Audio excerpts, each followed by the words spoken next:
Hello everyone. So British era criminal laws have been replaced by new laws of New India. What does it mean? Who better to explain than Yashovardhan Azad, former top cop? Yasho sir, really appreciate your time.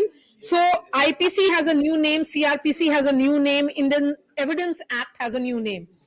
But for common man, you and me, what has changed? See, Marya, the expectation of any common man from a new criminal justice system would be what? Swift justice.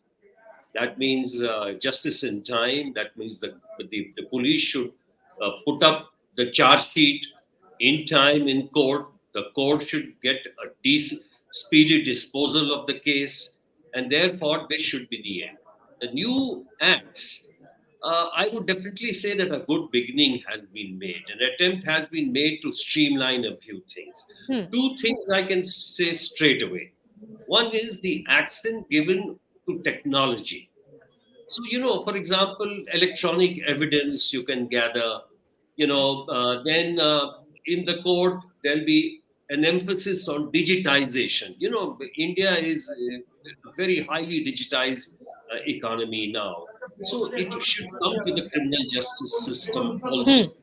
Now, with this, what will happen is that it will be a speeding up of the processes. For example, FIR electronically, if you're submitting your charge sheet electronically, that will make a lot of difference. So this is Okay. a very welcome change. So, are you of the opinion that this will speed up the justice system? Because we keep on saying that where is the fair trial? Because if it is a delayed trial.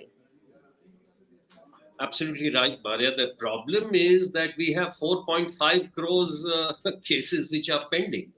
So we have to finish them first. This is a new beginning. In fact, the sections are changed now. So, for example, you and I, a common man, is very familiar with 302. Okay? Now the 304, 304A, वगैरह वगैरह. But those things have changed completely. So first you have to finish the backlog of 4.5 crores in courts and then look at these because the sections are totally different.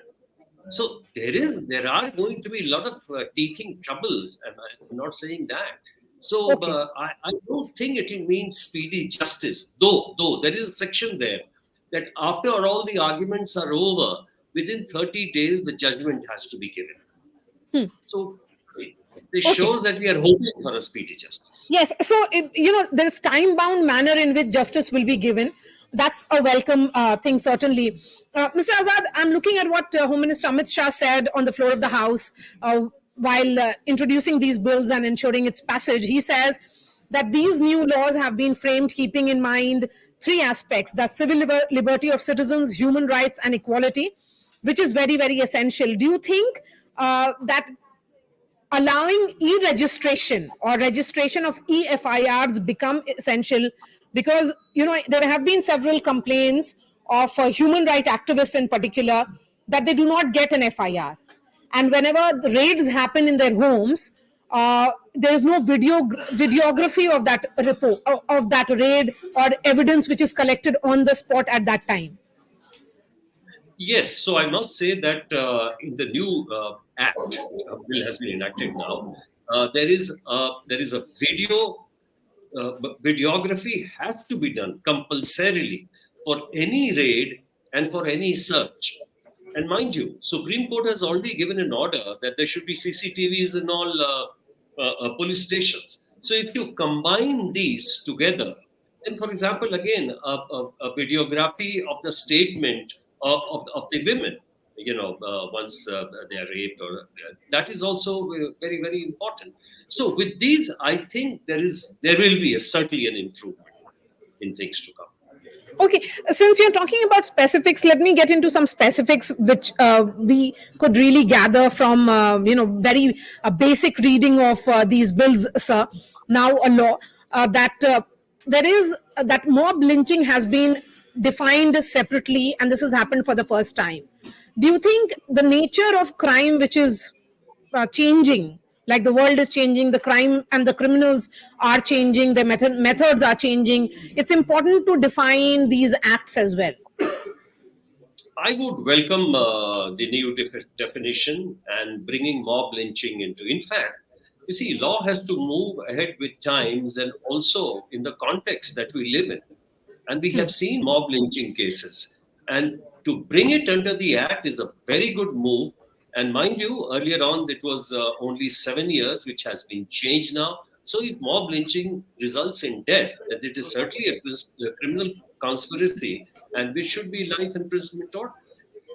And crimes against women and children, what changes there?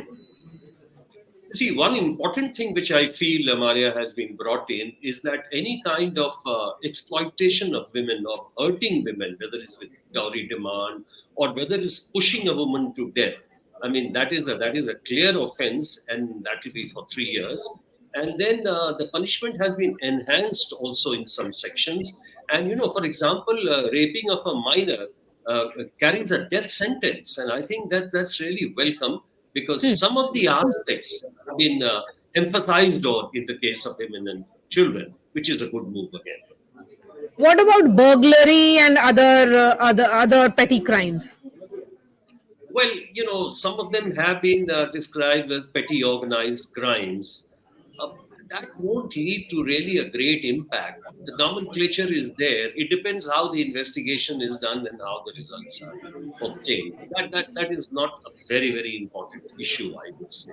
But there are other important issues. I mean, for example, the simple thing that cruelty to women. Women is very, very important here, which was it was it was all in one, all in sundry. Now the focus is there on women and children. That I would say is a very welcome.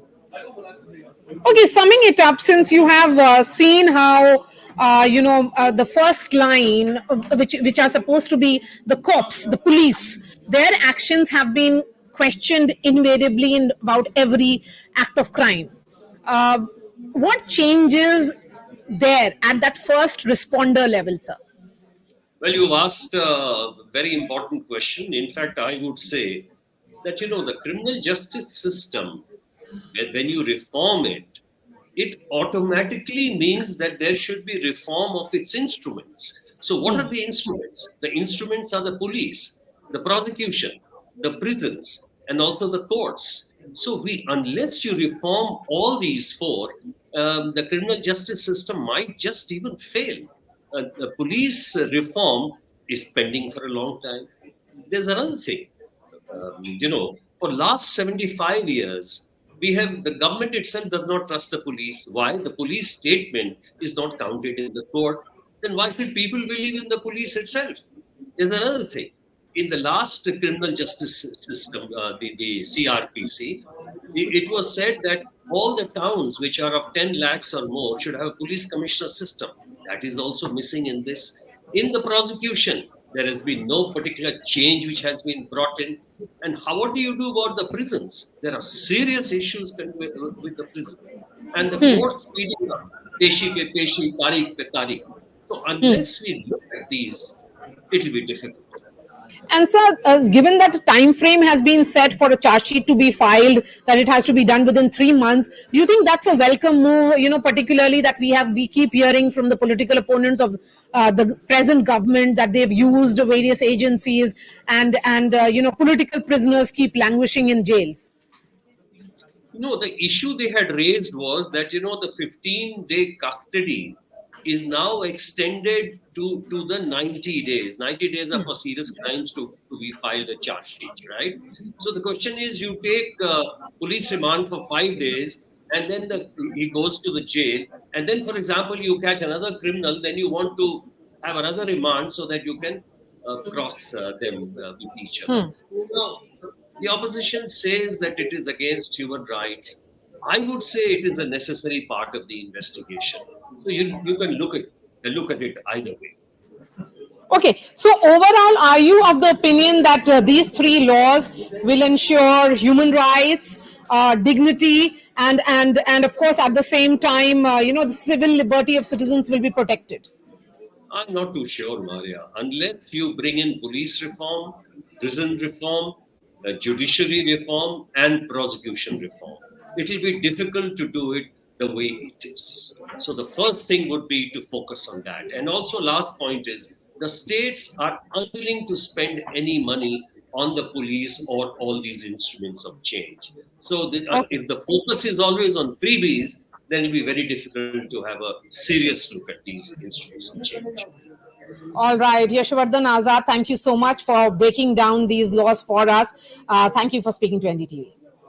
Thank you.